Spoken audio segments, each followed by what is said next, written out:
Hi, I'm Danny with the blog and the YouTube channel Contentment with Simplicity, and today I want to talk about education philosophies as a homeschooler.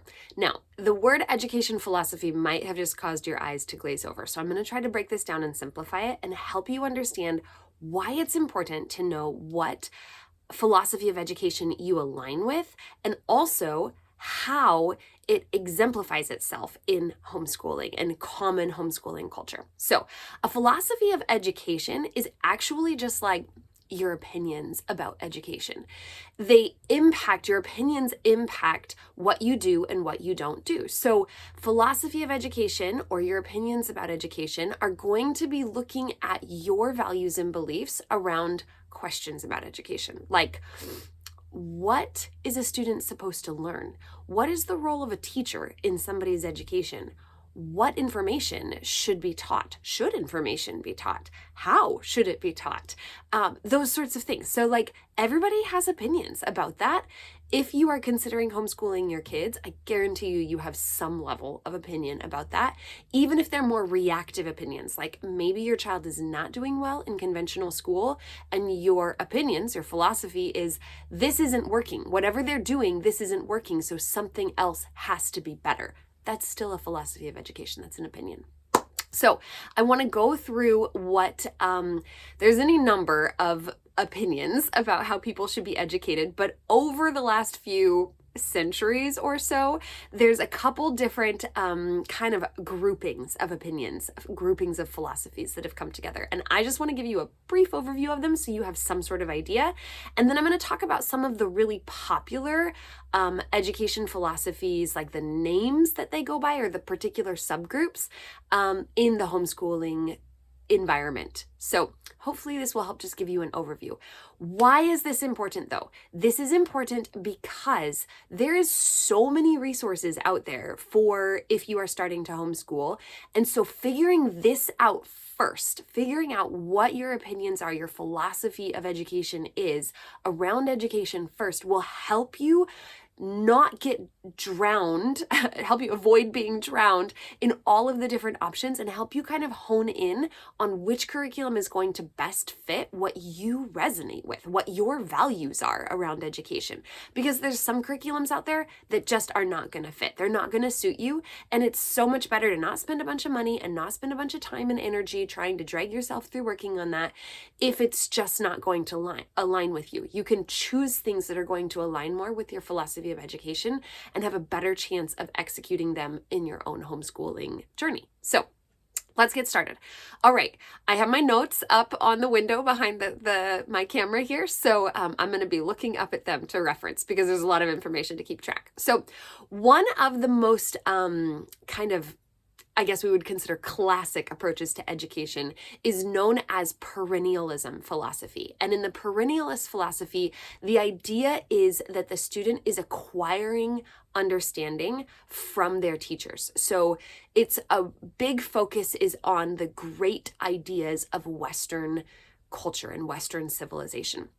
The idea or the belief is that there are unchanging truths. There's certain things that just will not change because humans are humans and we interact in the same, and we have like a consistent way of interacting. So there's unchanging truths that a student needs to learn in order to be able to have the tools they need to approach the world and their particular period of time. So the idea with this is cultivating your intellect and understanding. So that's kind of the top priority. And there's going to be a big emphasis on the great works of literature and the great works of art throughout kind of the historic, the known world, the historic world. Let's see, there's going to be the idea that there is a knowledge base that exists, and it is the teacher's responsibility to transmit that knowledge to the student. And it is the student's responsibility to acquire that knowledge and understand it and internalize it. There's going to be a focus on, have you mastered the content? Have you understood the content? And can you prove it? So one of the common homeschooling philosophies that in the homeschool world that follows this big category of educational philosophy is going to be your classical type of education. So things like classical, like a Latin or an ancient type education. The classical education model is going to focus on the values that were in like the Greco-Roman world of like grammar, logic, rhetoric. So those are kind of going to be the main foundations of things. It's going to focus on literature. It's going to focus on probably the Bible if you're coming from a religious or faith-based approach, as well as other classic ancient works. So the Iliad, the Odyssey, all of those kinds of things. Although the actual teaching of this information can sometimes look more or borrow more from a different big group of a big category of philosophy, the ideas that are there harken back to this perennialism philosophy, so perennialist philosophy. So there's definitely a lot of focus on how people think and how they can prove what they're thinking in those ways. Let's see, the last thing that I want to just mention is that oftentimes this is viewed as being one of the best ways to prepare students for college, because there's sort of this, or university, because there's sort of this idea that if you get this really well-rounded education that is from a historical historically sound education model, then you're going to be well prepared for college. Okay, so that is perennialism, and then one of the subcategories of philosophy that falls under perennialism. Now let's go to the second big category of education philosophy, which is essentialism.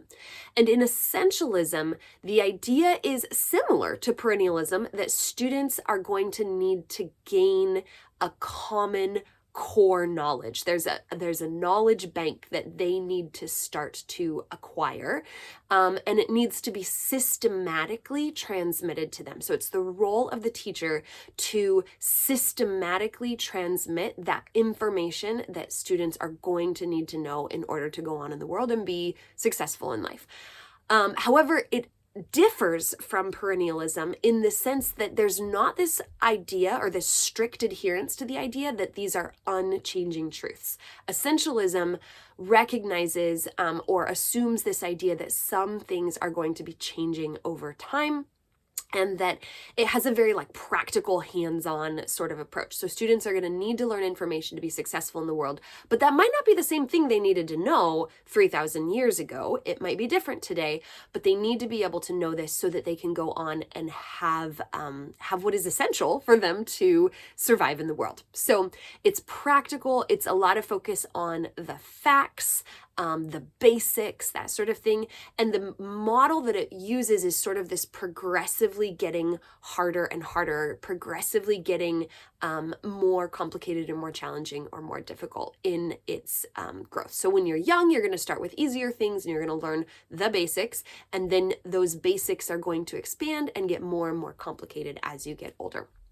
Let's see, some of the other ideas around this philosophy is that it's the student's job it's everybody's job to work hard, be disciplined, respect your authorities, and not allow your emotions to sort of lead you and guide you, but you need to let your logic be sort of the leading ideas of things. Let's see, checking my notes.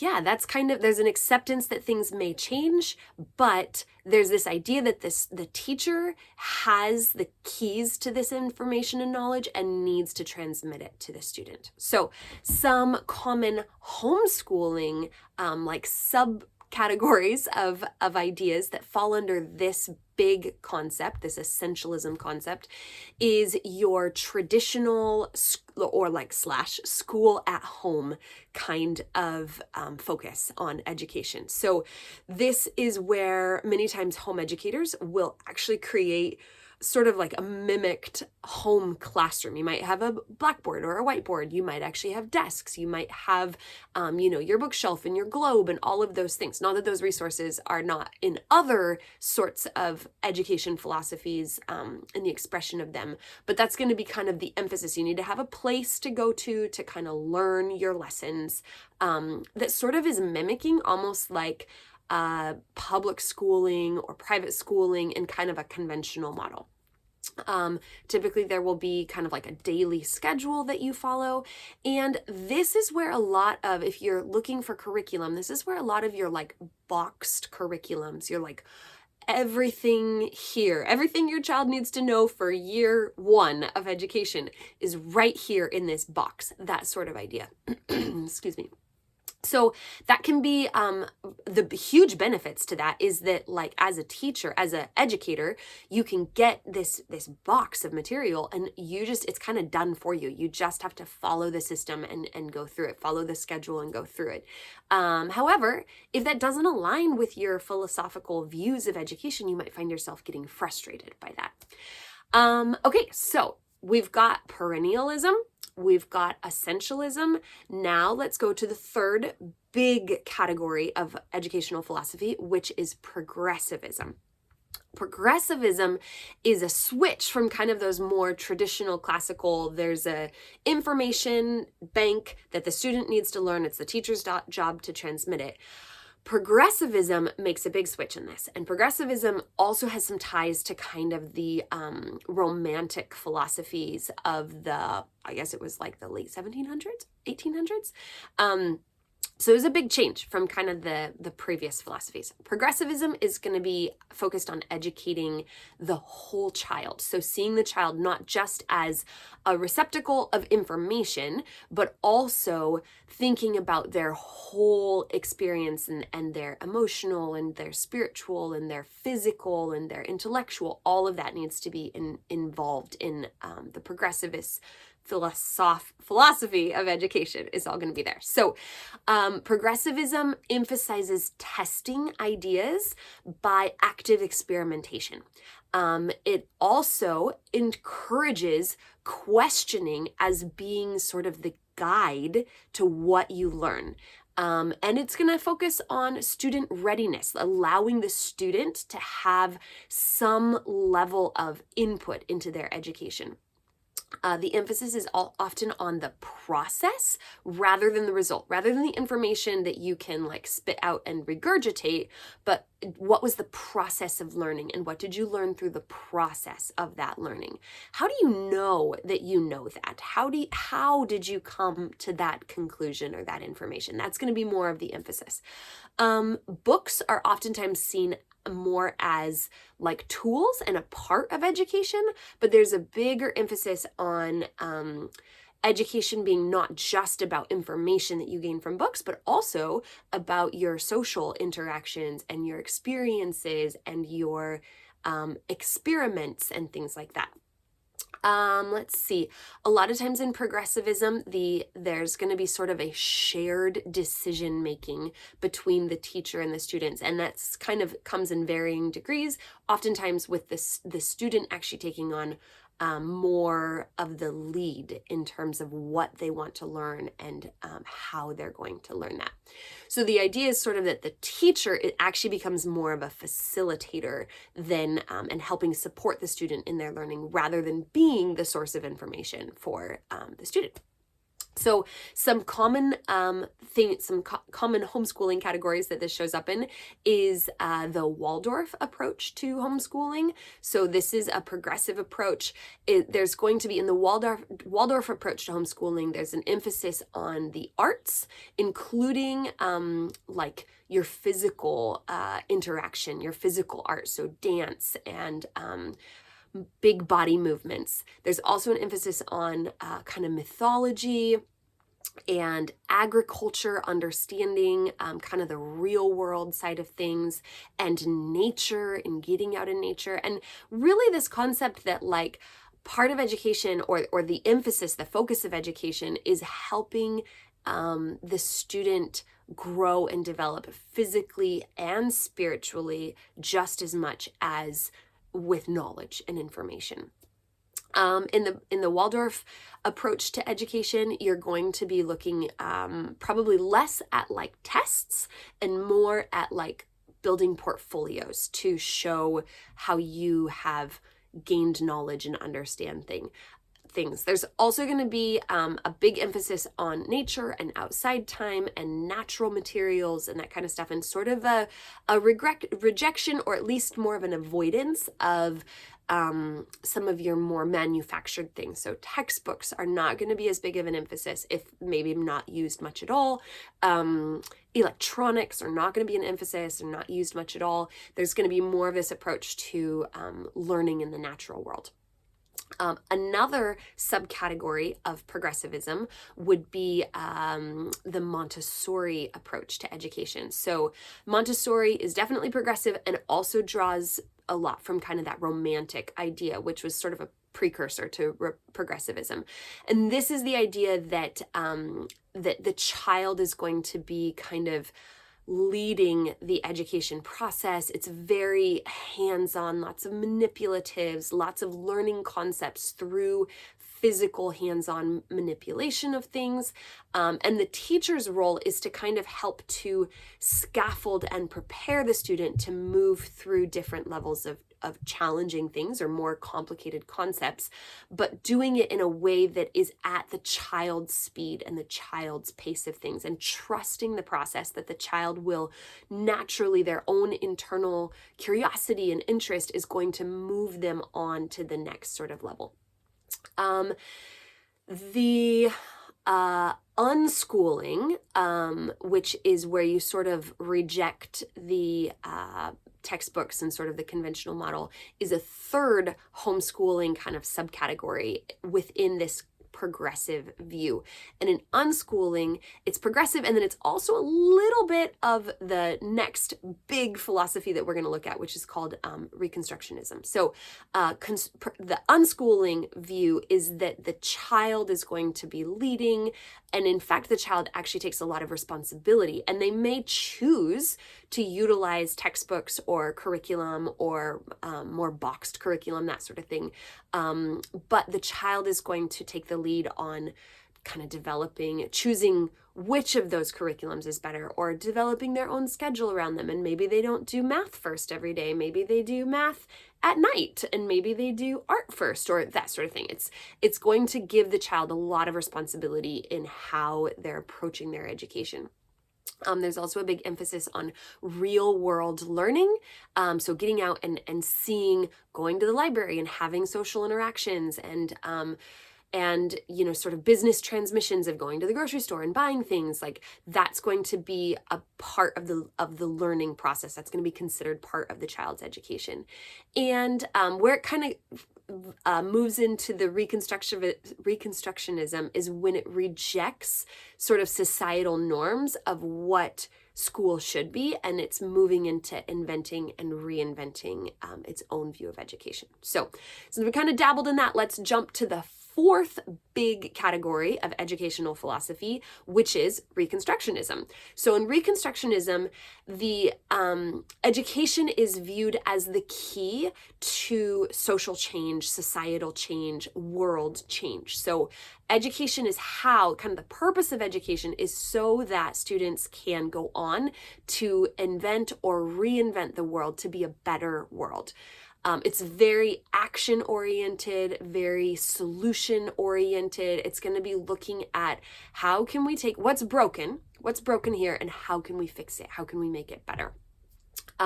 So a big emphasis of the Reconstructionism philosophy is going to be on awareness of what is around you and what is a problem and what's broken.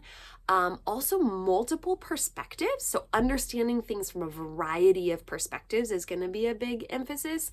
And the skill and the power of dialogue and sharing and collaborating with other people to work towards developing to inventing a better world. The process of how to do things, like that process, that thinking through the sequential process, is going to be an emphasis in the Reconstructionism philosophy, because you're not going to be able to change the world and make it better if you don't think through the process of how to actually get there. So that's kind of the view of Reconstructionism, or kind of a summary of Reconstructionism. One of the big kind of homeschooling categories, it's actually a small category, but one of the more well-known homeschooling categories that would fall under Reconstructionism is Worldschooling or Roadschooling. And the reason this is a little bit different than unschooling is because the Worldschooling or Roadschooling takes this view that travel, or getting out and experiencing the world around you outside of just your home, but going out into the world, is going to be essential, absolutely essential to what you are learning. That is the education that you're learning. So it's very holistic and experiential approach. You're going to be experiencing things, and there's going to be an emphasis in road schooling or world schooling on social issues and cross-cultural experiences and interacting with people and social dynamics and social awareness of things. So that would be under the Reconstructionism, although obviously there is going to be some level of progressivism in there as well. It's a little bit of an overlap. If you've gotten to this point and you're like, okay, perennialism, that's kind of the classical. Essentialism, that's kind of the hands-on, essential, traditional. Progressivism, those are the like Waldorf, Montessori, unschooling. Reconstructionism, that's road schooling, world schooling. I don't feel like I align with 100% of any of those. Then there's another category for you. And that category is the eclectic or the relaxed approach to homeschooling. And the eclectic or relaxed sometimes gets some criticism for like, if you're this, then you're not actually consistent in any of these philosophies. But I think in reality, these philosophies, perennialism, essentialism, progressivism, and reconstructionism are kind of on the extreme side of things, versus the eclectic or relaxed approach is really just more like, this is just how we approach things in a very like hands-on practical way. We're going to draw from some of all of these others, but really what I'm going to be thinking about is what is best for my individual child. And if you have more than one child, then you might be like, well, what's best for this child is going to be different than what's best for that child. As a parent of 4 kids, I see that all the time. Like, one child operates one way, a different child operates a different way. What worked great for that child isn't going to work that great for this other child.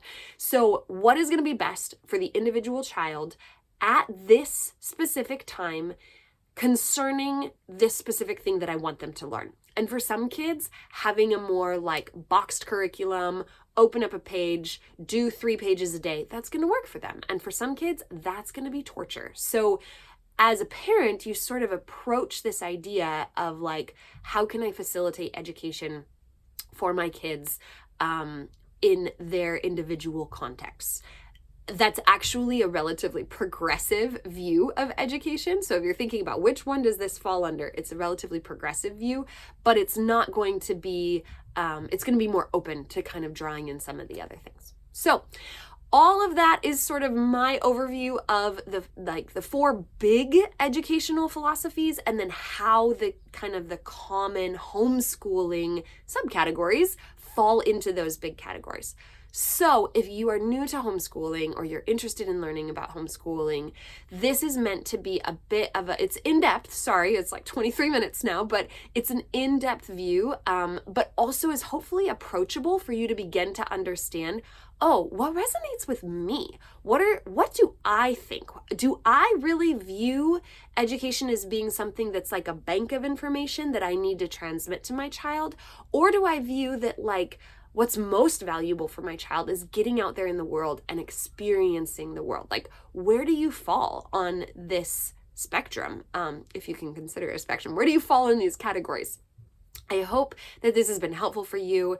And this video is actually, I'm linking it in a blog post that I've written about how to get started with homeschooling. So if you have landed on this video and you're interested in homeschooling and you would like to know kind of my 3 basic steps, you've just done step number 1, which is figuring out your philosophy of education, or becoming aware of what your philosophy of education is. And I will link the blog post below, and you can click over to my blog and see what step number 2 2 and step number 3 are. But the basic, the foundation is this philosophy piece. So if you've gotten this, then you are already well on your way to figuring out how to make this work. So I wish you the best in your homeschooling journey. And I would love to hear from you. If you're starting out, drop me a comment below. I read them. Subscribe if you like this kind of content. I'm not necessarily a homeschooling channel, but because I homeschool my 4 kids, this is part of the content that I produce. And I hope that it is helpful for you. And thanks for hanging out with me. Have a great day.